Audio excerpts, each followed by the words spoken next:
Welcome to another Kingscrusher radio show. So it's Tuesday, 9:10, just after the Hobby City. So we're going to have a look this week again at another three fantastic Garry Kasparov games from the treasure trove. So, okay, the game I'd like to show you to start off with was played in Moscow, 1981. Kasparov's opponent is still around today, 64 years old, Oleg Romanishin. Let's hear the pronunciation. Oleg Romanishin. So this is from chessgames.com. Oleg Romanishin. Romanishin. Okay, so who was he? He was born in Lvov, then in the USSR, awarded the IM title 1973, GM title 1976. He was the European junior champion in 1972 to 73. He achieved great tournament results, including second at Tilburg 1979, third at Sochi 1982.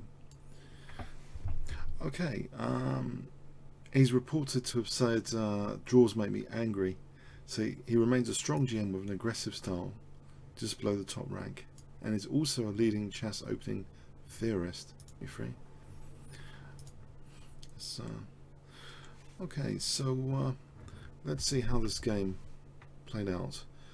D4 from Kasparov, and we have knight f6, c4, g6, knight c3. Actually, we have a Grunfeld defense. Let's add live book and a Kibitzer. Actually, let's add a Kibitzer. Strong one. So the Grunfeld defense, so the usual move here is just to take and then play e4. So white is constructing this center. It's black's mission to try and destroy the center with moves like bishop g7 and c5. Okay, we have bishop g7, and in fact we have c5. Bishop e3, queen a5. This is the main move here. Very aggressive on c3. Queen d2, and quite often black plays either castling or knight c6, the two main moves. We have knight c6 here, and yeah, there's a lot of pressure on d4. Maybe bishop g4 is coming next. Rook c1, and in fact here black went for c takes d4, which is actually a common move just to get the queens off, leaving the king in the center. So for black to do this, it seems very attractive that black's able to castle white isn't. Is this king kind of precariously placed in the center? There's again, the main move here is played d5. This is the most common in live books, so this is all pretty well trodden territory. Audio is a bit quiet. I'm not sure how I can change that actually at this moment. I'm sorry about that if audio is a bit quiet. Rook d8 was played. I'll try moving the mic over here. Rook d8. Okay, so there's a couple of choices, but king c2 is rarely played. The main one is Kasparov's move, king e1 here. Now, is there a reason for that, you might think? Let's have a quick look. King c2. This is been seen a bit. It looks as though the king might be maybe more exposed on c2 because of things like this. Bishop a4 check coming, or rook a8 check. Rook a8 check. Yeah, so this is interesting.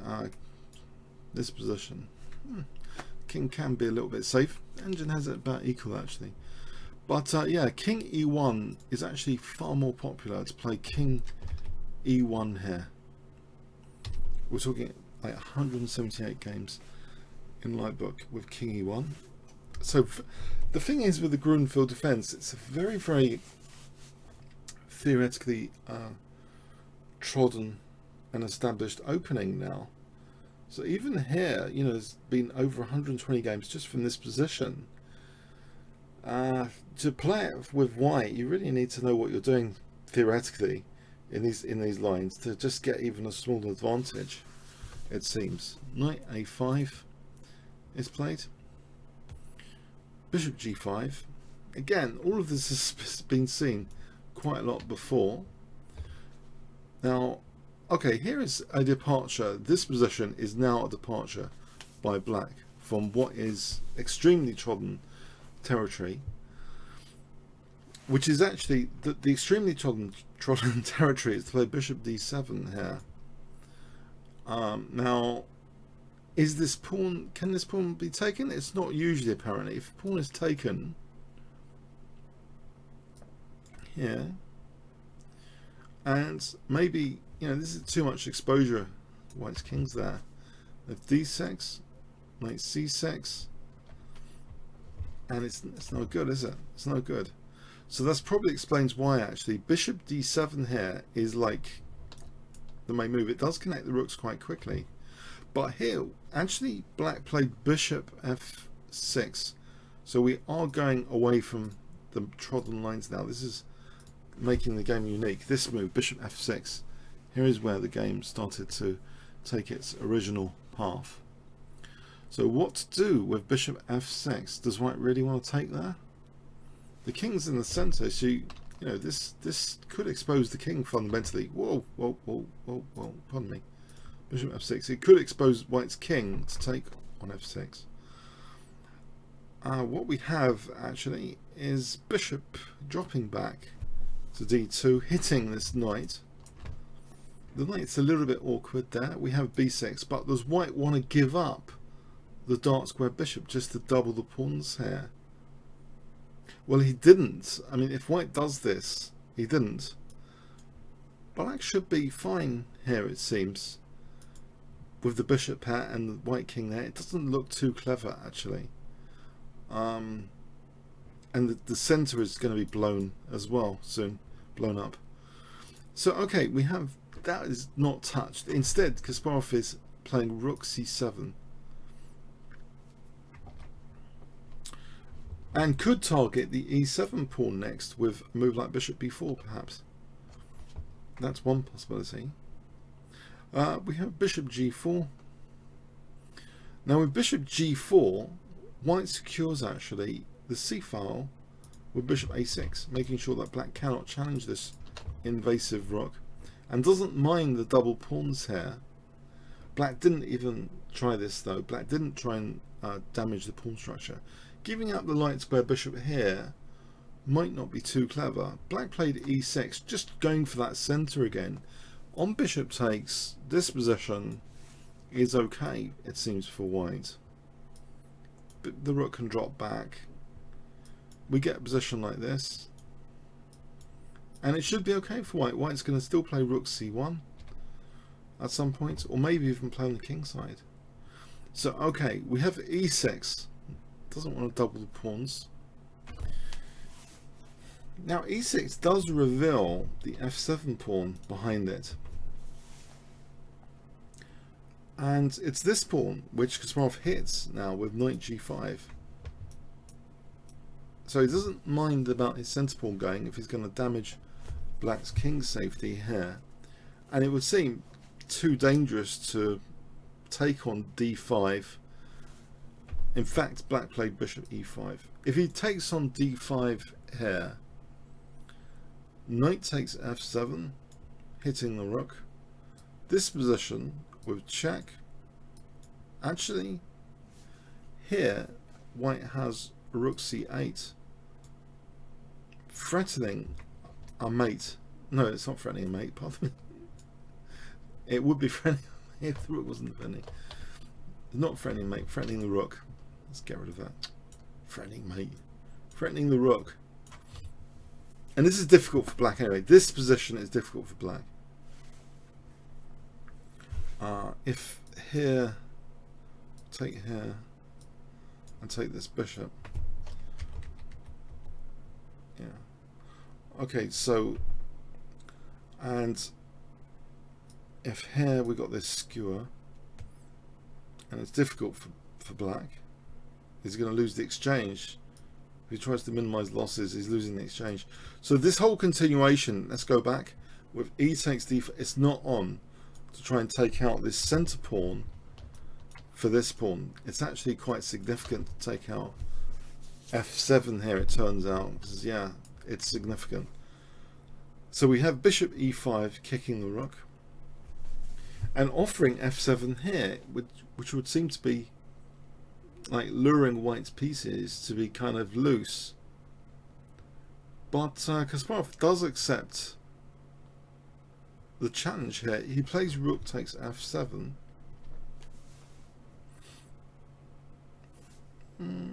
We have e takes d5. One point to note, I mean, what if, say, h6? It turns out white's got a resource here in the form of knight f3, actually. So if king takes, there's a little trick, isn't there? Check, and then we win both bishops. So that's the clever little trick here. Knight f3, if h6. And if takes here, we can just take with the rook. That's fine. And if takes here, we can take this, and white's fine, basically. So let's go back. So this actually seems to work, having this rook on f7. It seems to work tactically at the moment. It's left, it's not challenged, it's not undermined. Black just goes for the center with e takes d5. We have f4, bishop drops back. And now this looks a little bit crazy, but white really is going for an attack now. He plays f5. He's just trying to undermine the pawn chain around the king. But without the queens on, you might not think, is this really that dangerous? Okay, well, what are black's options here, in fact? If, say, g takes, this isn't played. D takes is played, but say g takes. This position, or this is interesting as well. Let's have a look at this. This might end up being fine for white, this position. Okay, so anyway, d takes e4 is played.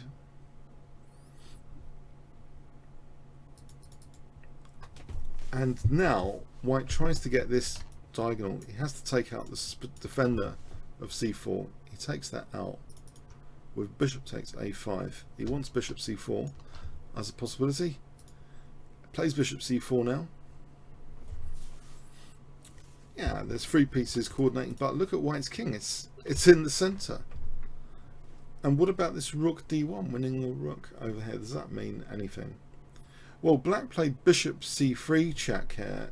If rook d1, this position is actually a little bit similar to the game. If we take here, I believe this is too dangerous. It's actually a forced mate in 7 with f6. In fact, this, believe it or not, is just a forced mate. Check. Say here, there's rook takes h7, checkmate. Say here, this is a mate in 2. Well, whatever that was. Yeah, it's too dangerous to take this rook. This position is actually a forced mate in 7. If e3, that can be ignored. And again, this rook d7 is actually a forced mate in 4 here. Yeah, it's too dangerous to try and win this rook like this. So quite dangerous. Yeah, the 3 pieces here and this pawn is like a 4th attacking unit. Really, I think Kasparov has always emphasized that these pawns around the king are kind of another attacking unit.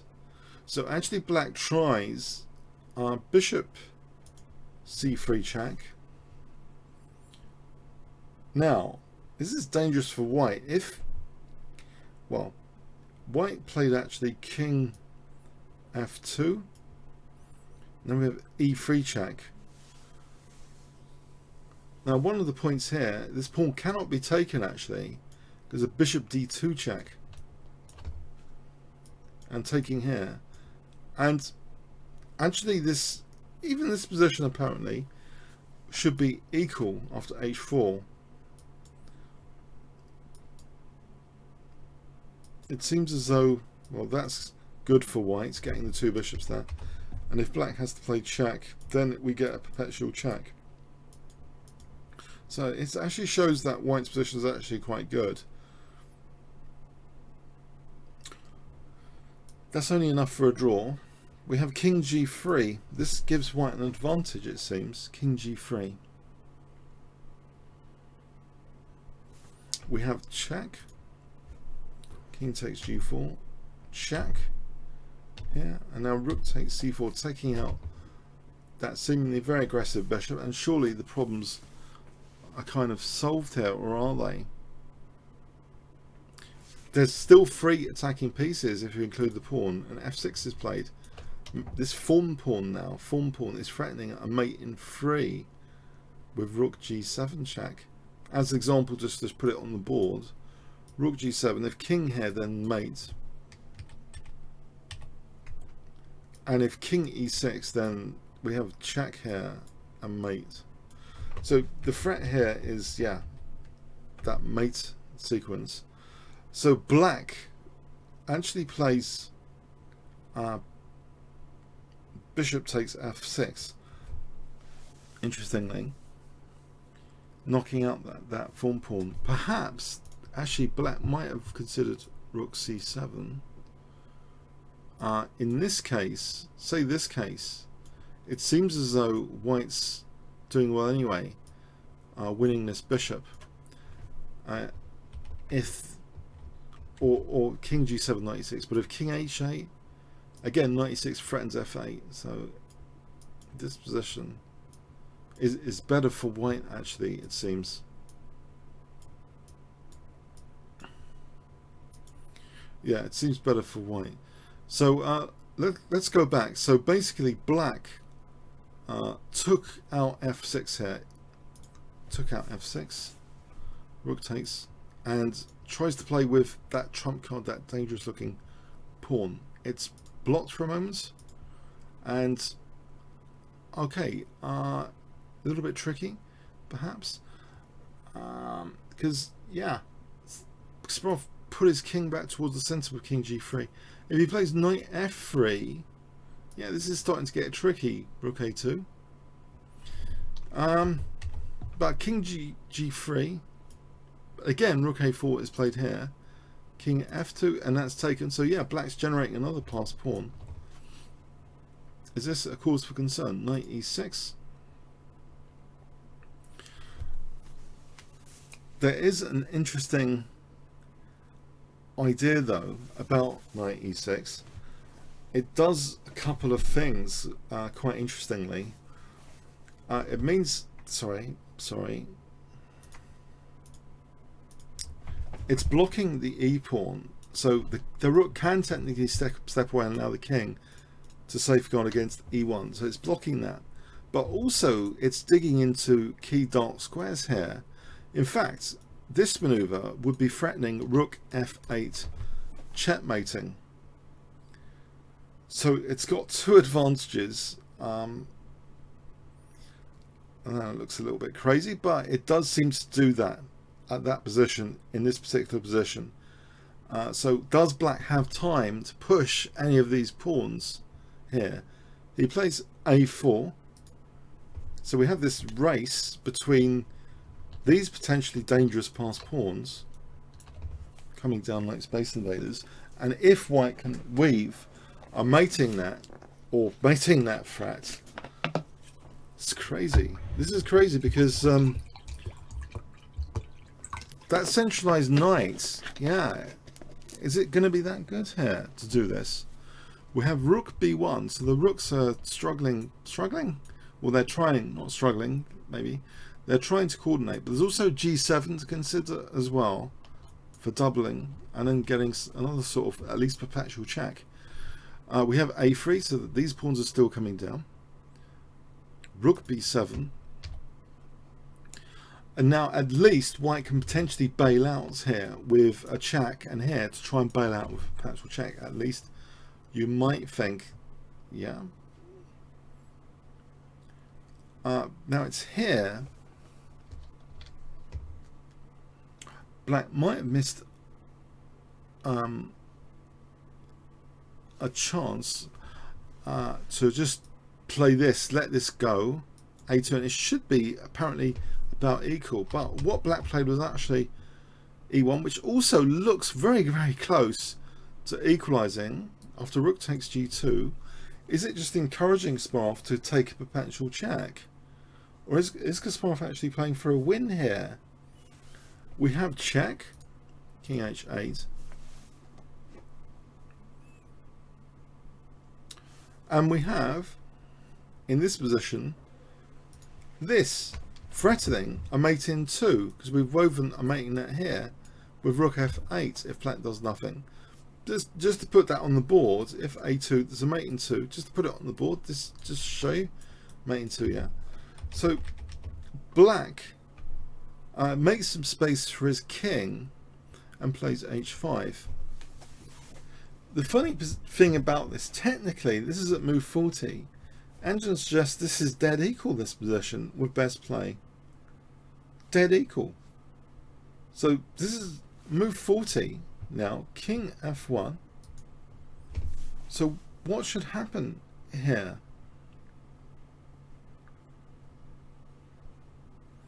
Well, it seems that to draw, black has only one move in this position, which is essentially to play a2 to try and get his own queen, because if king takes, well, that's winning for black. This position is winning for black. And if rook takes, trying to stop the pawn, this position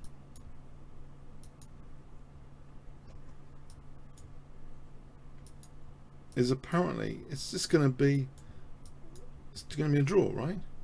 So yeah, black's got this shot to draw here with a2, but black cracked here with rook takes h2 instead.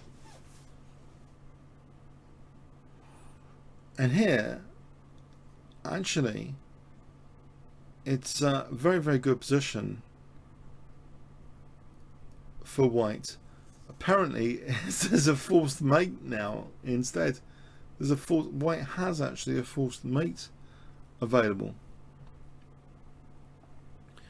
With knight g5. Kasparov didn't actually play this. He played another strong move which is also winning. Knight g5 apparently is a forced mate.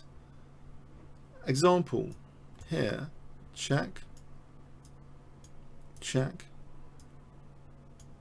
mate. In this particular configuration, yeah, this rook could end up being part of a mating net because it's blocking the king in some lines.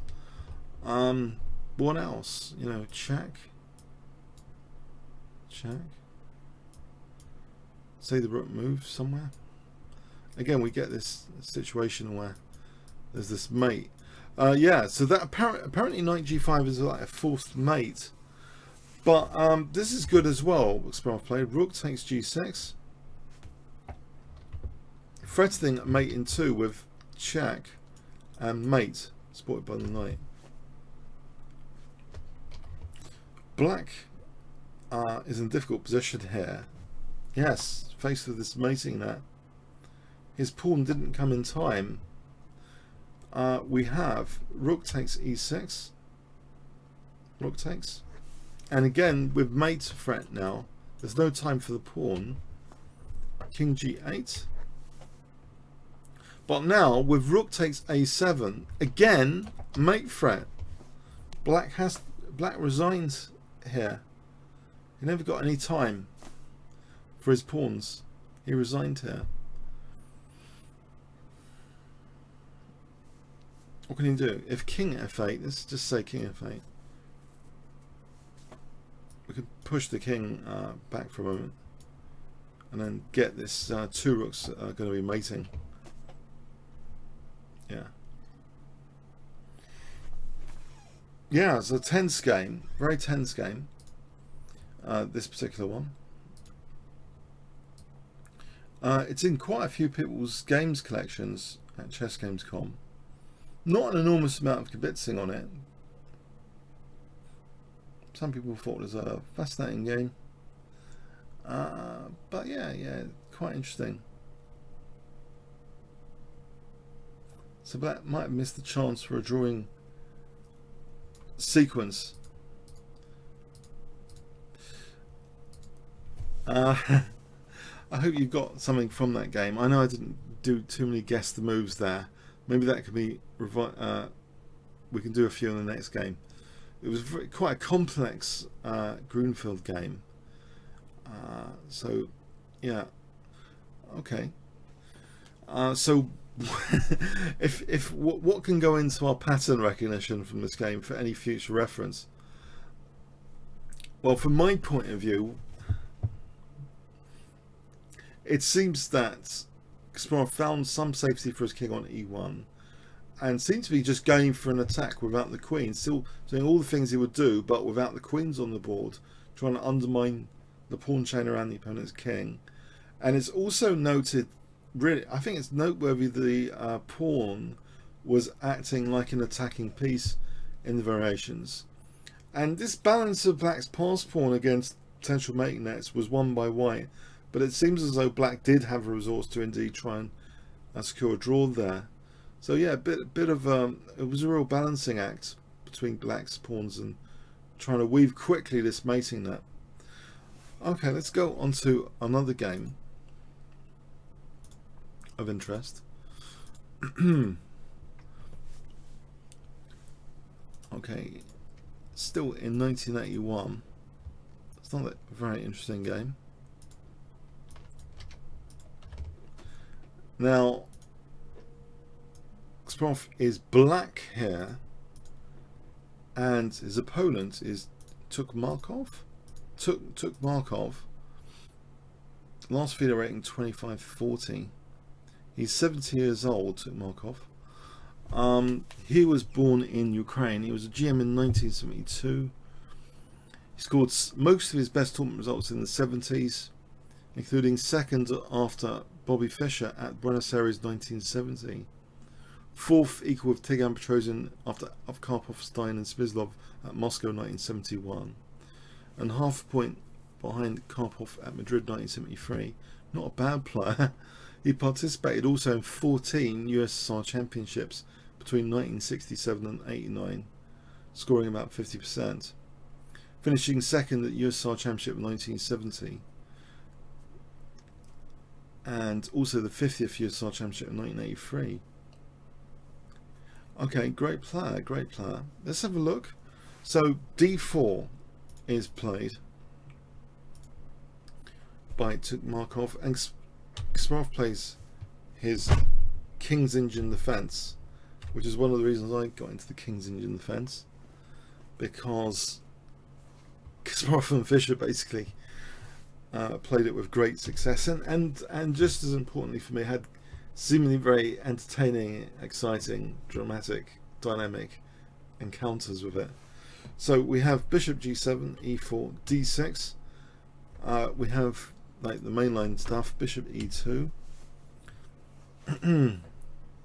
castles.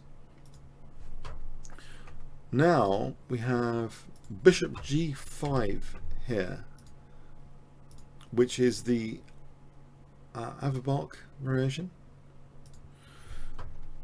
c5, d5. And Kasparov reacts very aggressively here. Very aggressive move.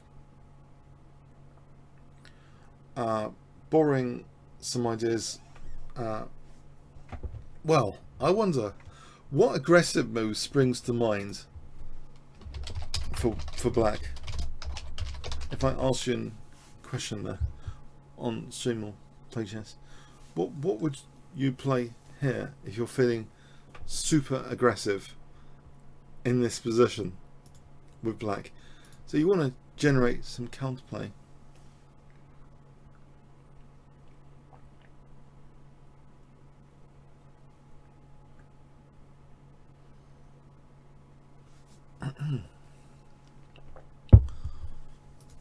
Any ideas?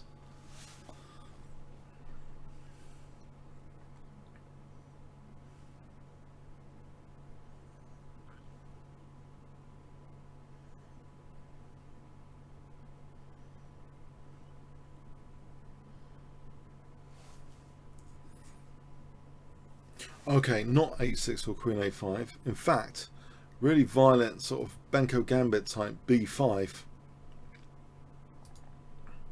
might not be the soundest theoretically. Clearly, if white takes to the knight, then knight takes e4 is great for black. Everything's, yes, brilliant. Might even say a pawn. So c takes b5, a6. White supports the pawn here.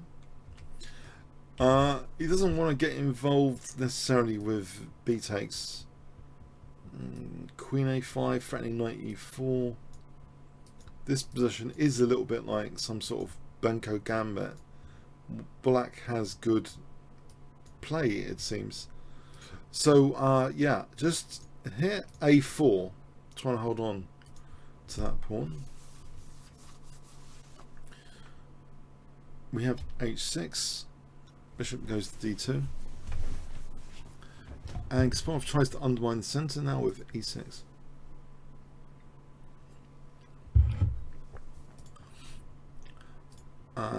Okay, we have d takes e, bishop takes e6. Pardon me, what's going on here? Isn't it just the pawn down over here? We have knight f3, a takes, and it looks like to be a really solid pawn down over here. So what has black achieved here in terms of counterplay? Well, actually the b4 square doesn't seem that bad for the knight, but also the knight can swing to c7, so maybe support d5. And in fact it's this possibility, not knight b4 but knight c7, which does support the possibility, pardon me, of d5, which is interesting actually. If white played, as example, bishop e3, okay, actually that rules out a little bit d5 because there's bishop takes. Maybe a bad example. Black could do something else here. I think, yeah, it's a position. In fact, bishop e3 might be one of the stronger moves in this position to stop d5. Might be even better than what was played, actually. We have rook e1.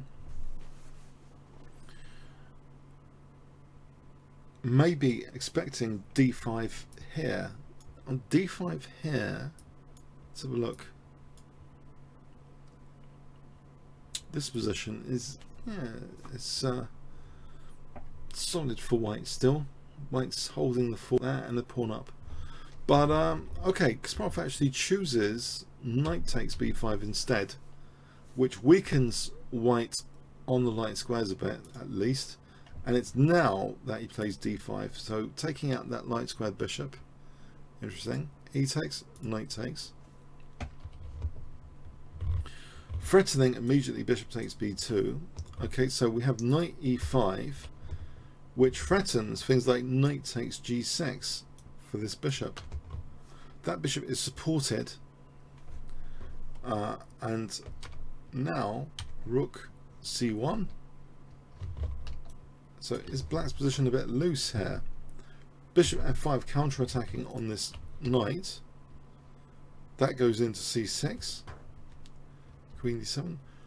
And now another pawn bites the dust after rook takes c5.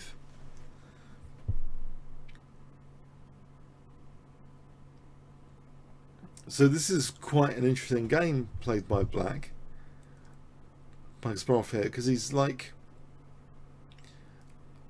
distracting a lot of the opponent's resources in winning these two pawns. Yeah, black's still got some trump cards actually. The bishop pair looks quite useful.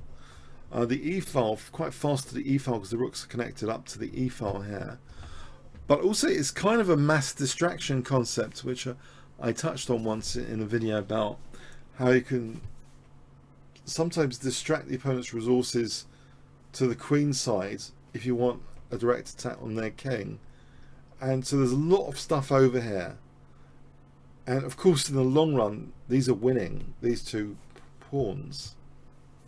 But in the short term, we've got potential issues with black being faster on the e file and having this bishop pair. But can black point this bishop pair at white's king and do something with that? What he does is rook takes e1. Okay, now already it's dangerous for white. If white plays bishop takes, apparently this is quite dangerous. After rook e8, threatening things like knight f4 because there's a back row issue. If say g3, there's still knight f4.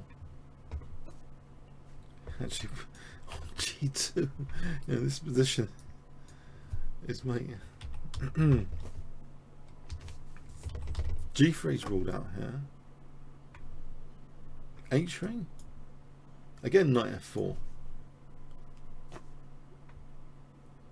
If here check wins the queen, where does the queen go?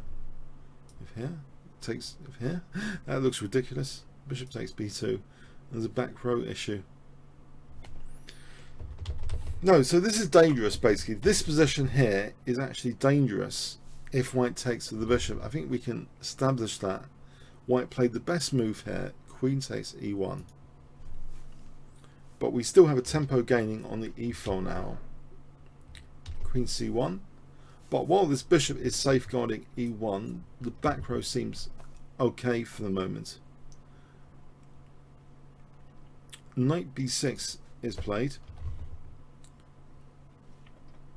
which does threaten one or two things.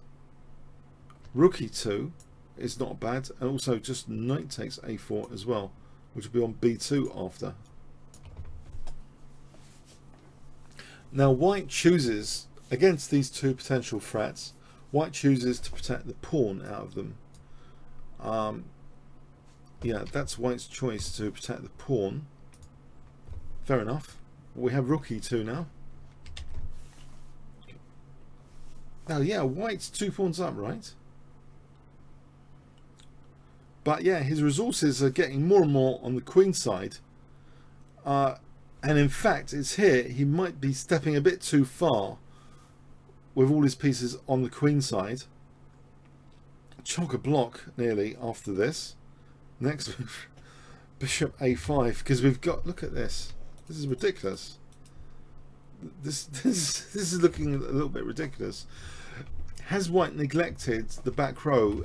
Apparently, a move like bishop c3 might be better to challenge this bishop. Might be better to do that. So bishop a5. This does look like mass distraction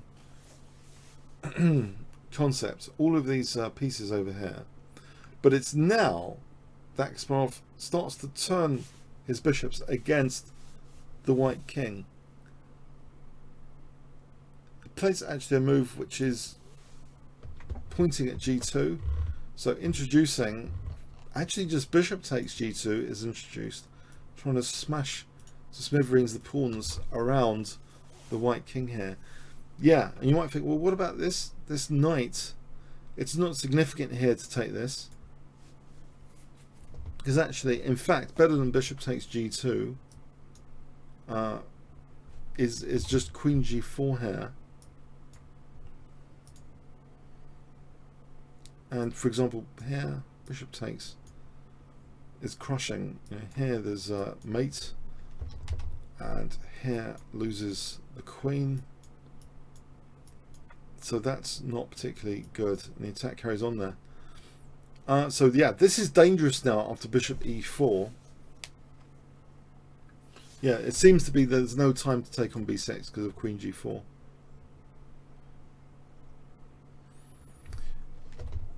So we have here knight e5 hitting the queen, and also maybe like trying to get to maybe black's back row at some point. Knight e5.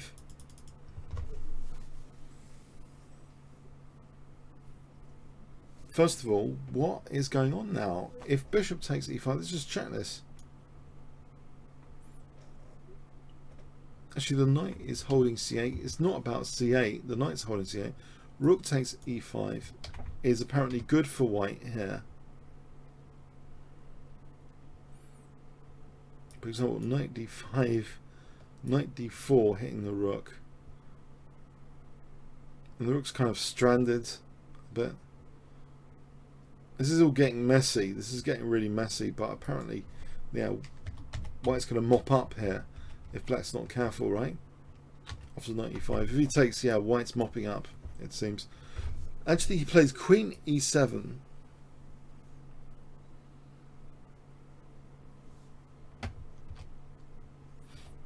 Okay. So again, what's the story here on bishop takes b6? Bishop takes e5, and both bishops are pointing at the king in this variation. Now, what do they do exactly? Well, they could actually do this and mate if left alone.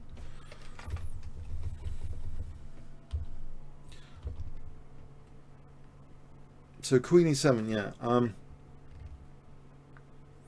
So just to recap there, bishop takes b6. This is leaving white in a dangerous position. But maybe white can equalize apparently, but okay. He didn't do that. He played actually knight d4, which hits the rook. The rook hasn't got that many squares. It seems a bit trapped on e2. But it has got one square which it does use. Rook a2, that's enough to have one square.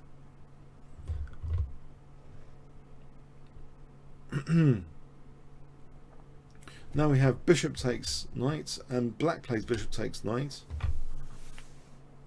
And yeah, the bishops are looking menacing here. And in fact, that this is on now. Bishop takes for queen h4 is a real threat to crash through on the second rank.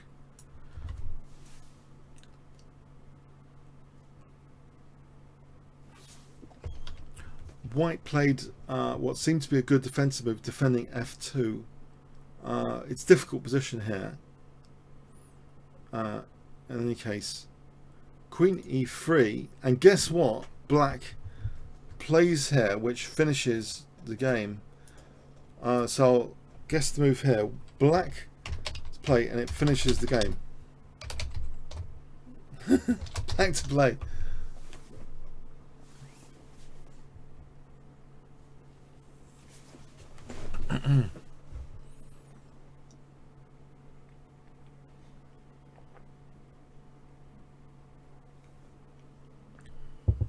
There it is.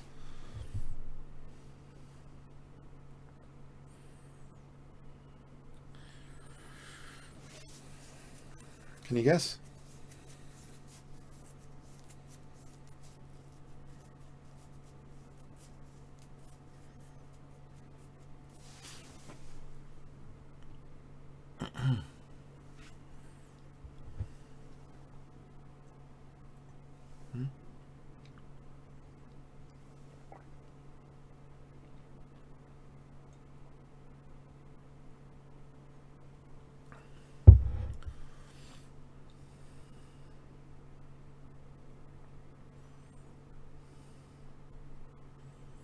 Yeah, okay, now if you said rook a1, no, because rook c1 is possible, and white's actually okay here, believe it or not. So, no.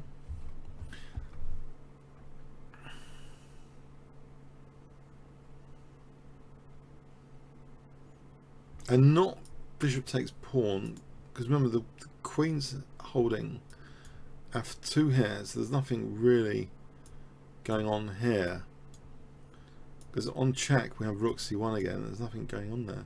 No, in this position the back row's weak. Queen takes c5. knocks out the back row. Actually, it's as simple as that. White resigned. Yeah, if like takes check is a mate in 2. Yeah, yeah. The back row became weak after all that.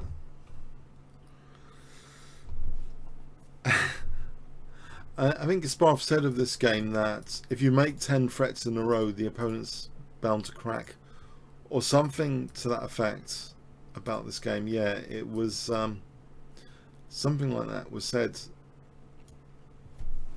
because he actually annotated this game in his set of DVDs, and he said, attack someone 10 times in a row and they will blunder. The game was the last round of the Soviet Championship, and Garry was half a point behind Sarkis, who won the prior year. He needed a win. He played his King's Engine and took risky chances.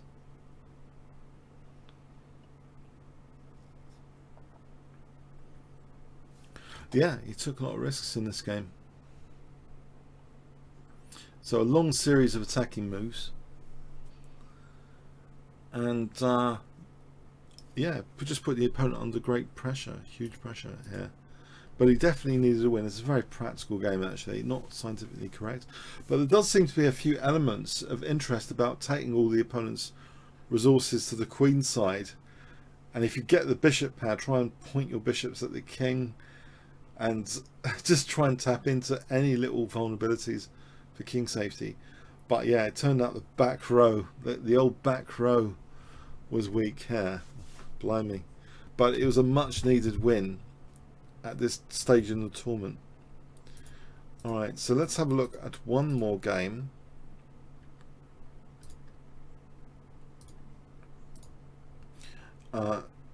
Tonight. And this will be Yudazin against Kasparov. I'll try and get if there's a pronunciation. Okay. Yudazin. Leonid Yudazin. Ah, there is. Leonid Yudasin. Leonid Yudasin. Leonid Yudasin. Leonid Yudasin. Apparently 57 years old, Russian. He was born in Leningrad, USSR. He awarded the IM title in 1982, that's a year after this game, and GM title in 1984. He was the Leningrad champion in 1984, joint winner of the 1990 USSR Championship, and winner at Lyon in 1993, Israeli champion in 1994. Okay, let's have a look at this game.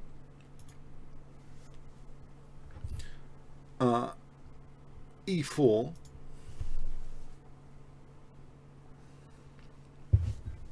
Kasparov plays Sicilian defense, and we go into a Najdorf. Yeah, A6, the Najdorf. We have bishop G5, E6 is played here, which is the most common move actually. F4, and the poison pawn is very, very common, right? But you have to really know your stuff. There's some alternatives here. Kasparov played an alternative, queen c7, not going pawn hunting. So he's offering the chance for white to inflict structural damage. And white quite often plays either queen f3 or bishop f6. White chose bishop f6. We have g takes. Quite often queen d2 is played here. We have bishop e2 here. Knight c6. Knight goes back. b5. So black's kind of happy with the bishop here, and maybe even the g file. You know, there's dynamics going on here for black. Quite often a3 should be okay for white here, but he didn't do that. White plays kind of an unusual move in this position. He goes a bit off the rails a little bit. I mean, well, with this move, bishop h5.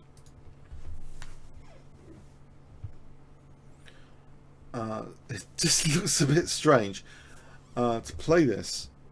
Is it like potentially a loose piece? I know it's protected by the queen here, but is it going to be a loose piece at some point? You know, it's in the opponent's territory for sure. It's the only piece that has crossed the 4th rank into the opponent's territory. Is it actually threatening anything? Kasparov just carries on with bishop g7, which seems a great place for the bishop. And now queen g4. Queen g4. You might think, well, hang on. Okay, why is white doing this? Black castles into, if this is an attack, and white castles queenside. And yes, if white had another move, he might swing a rook in somewhere dangerous with this g file, which clearly is not going to be used by a black rook now, at least. But knight e7 is played here. Knight e7. Interesting. Knight e7. Hold on a sec. So if Kasparov did play a standard move, it is on the verge of being super dangerous. It is looking scary. This kind of stuff. It does look very scary. That's why perhaps, yeah, you don't want this sort of position necessarily. So knight e7 is a non-routine move, and it provides some facility of trying to kick the queen soon with f5. We have knight d4, b4, knight ce2. Now the queen is kicked with f5, which has quite a clever point to it. Well, even just positionally, it opens up the dark square bishop on the diagonal. But the less obvious point here is after the move e takes f5 that is played. There's a really powerful move that Kasparov plays in this position, which kind of embarrasses white's play. Possibly, you know, white is already worse here after f5. In any case, if he had moved his queen, then bishop b7 looks horrible. This it starts to look a little bit silly, the whole thing. But anyway, white played e takes f5. So guess the move for black here. Black to play and gets a really good position now after this next move. It's the most incisive move here.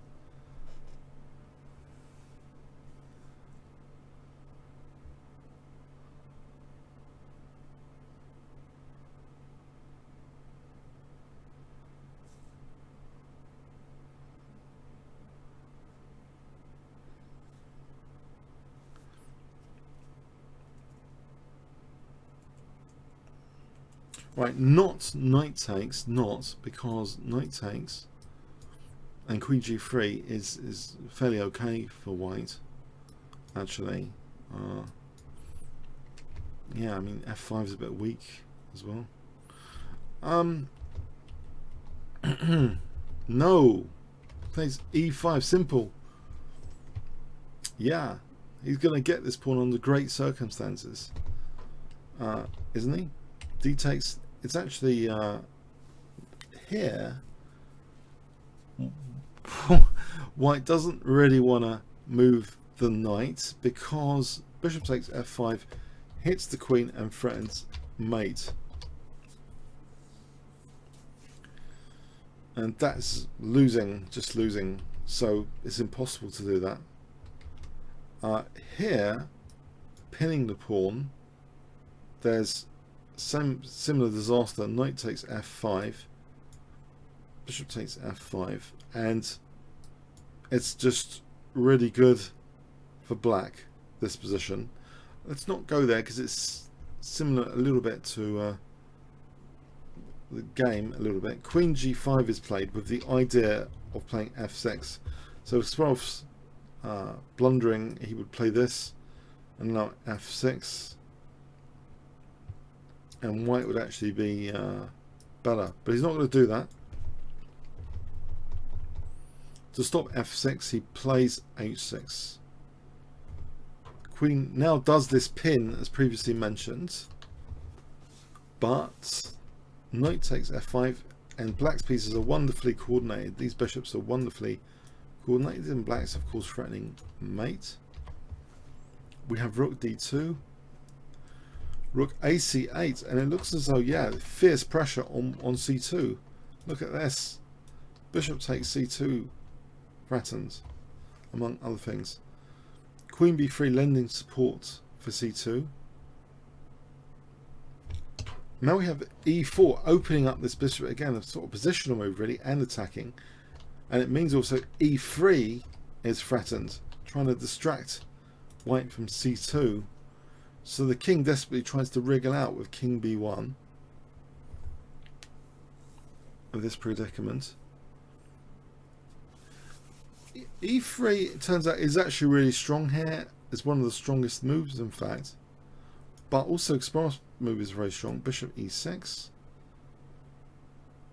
Because remember we talked about a potentially loose piece as a clue here.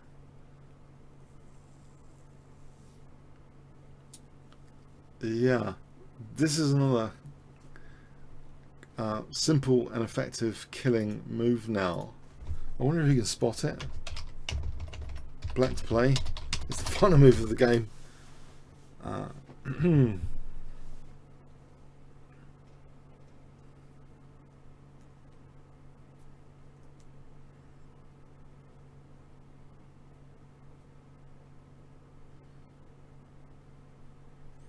Okay, final move of this game.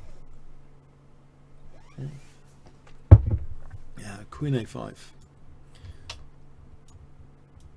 Bang bang. Yeah. If the bishop moves, it's mated too, right? Yeah, it's unfortunate. If the knight goes here, then black can just simply take this. It's winning.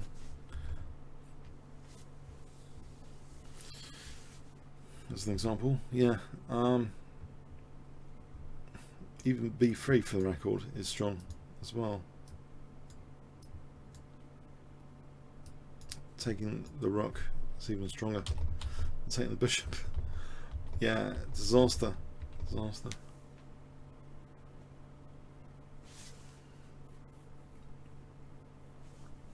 If b3,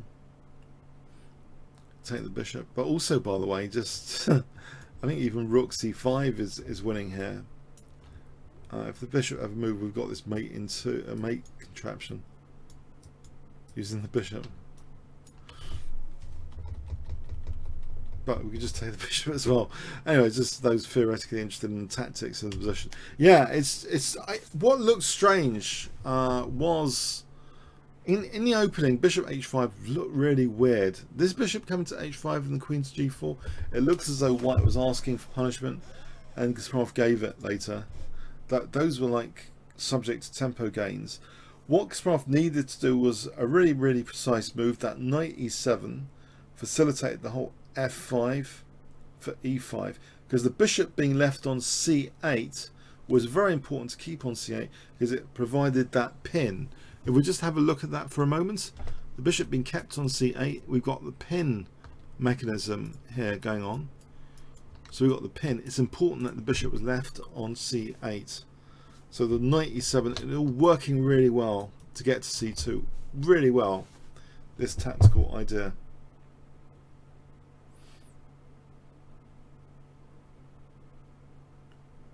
From here it was bad for white.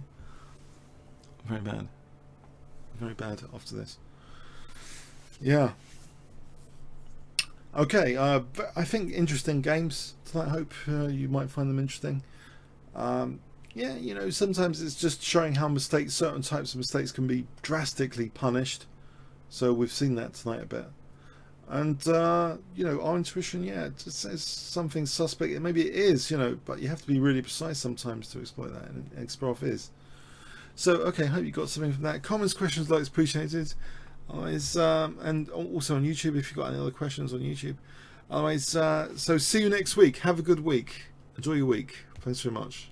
Cheers then.